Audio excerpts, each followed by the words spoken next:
Mini और उसकी mummy बाजार से एक अजीब सी प्यारी सी गुड़िया खरीदकर घर लाई थीं। गुड़िया के चेहरे पर एक अटकी हुई मुस्कान थी, जो देखने में तो मासूम लगती थी, लेकिन उसकी आंखें कुछ और ही कह रही थीं।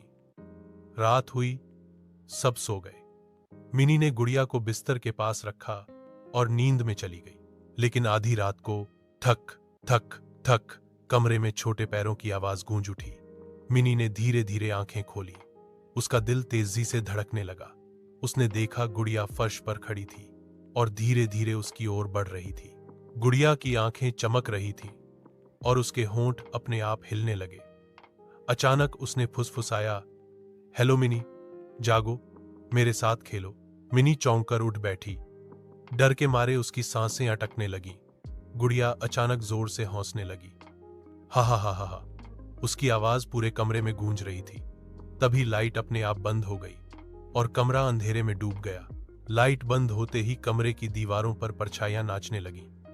कभी किसी बूढ़े चेहरे की परछाई, कभी किसी औरत की रोती हुई आंखें और कभी अजीब से दानव जैसे चेहरे। गुड़िया धीरे धीरे हवा में उठने लगी। उसके बाल अपने आप उड़ रहे थे और उसका सिर गोल गोल घूमने लगा। अचानक उसकी आंखें लाल हो गईं और उसके मुंह से खून टपकने लगा। मिनी डर के मारे चीखी, मम्मी। उसकी मां भागकर कमरे में आई।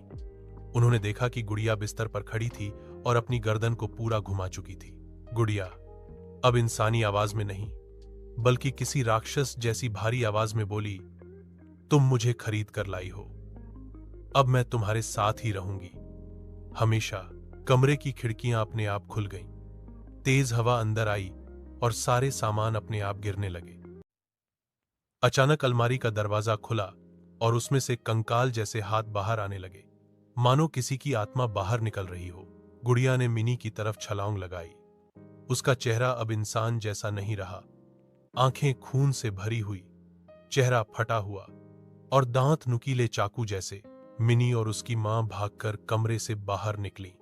उन्होंने दरवाजा बंद कर दिया, लेकिन दरवाजा के पीछे से फिर वही आवाज आई, मिनी, दरवाजा क्यों बंद किया? मैं तो बस खेलना चाहती हूं। दरवाजा अपने आप कांपने लगा, मानो किसी ने जोर से धक्का मारा हो। मां बेटी डर से एक दूसरे से लिपट गईं। लेकिन जब उन्होंने हिम्मत करके पीछे देखा, गुड़िया अब उनके कमरे में नहीं थी। वो सामने हॉल में खड़ी थी और उसके पीछे दीवार पर खून से लिखा हुआ था, मैं वापस आऊंगी। मिनी और उसकी मम्मी को लगा कि डरावनी रात खत्म हो गई है, लेकिन असली खौफ तो अब शुरू हुआ था। अगले ही दिन सुबह मिनी की मम्मी ने देखा कि दीवार पर खून से लिखा हुआ कल रात का मैसेज अब गायब था। उन्होंने सोचा शायद डर का वहम था, लेकिन मिनी बार बार कह रही थी, मां, वो गुड़िया हमें छोड़कर नहीं गई है। शाम होते होते घर में अजीब अजीब घटनाएं होने लगी। बर्तनों का अपने आप गिरना, शीशे में परछाई दिखना, लेकिन सामने कोई ना होना, और कभी कभी रात को हॉल से किसी बच्चे के हंसने की आवाज आना।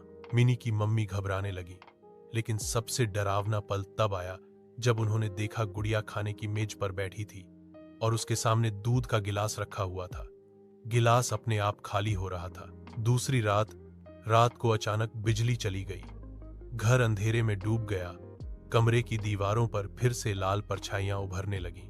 मिनी ने देखा गुड़िया उसके बिस्तर के पास खड़ी थी और उसके हाथ में एक टूटा हुआ चाकू था।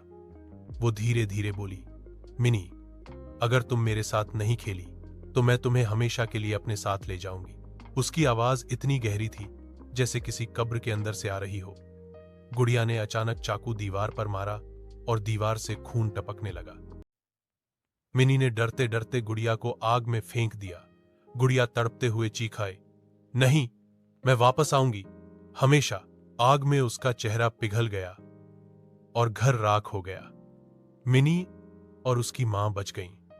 वीडियो पसंद आई हो तो लाइक, शेयर और सब्सक्राइब करना ना भूलें।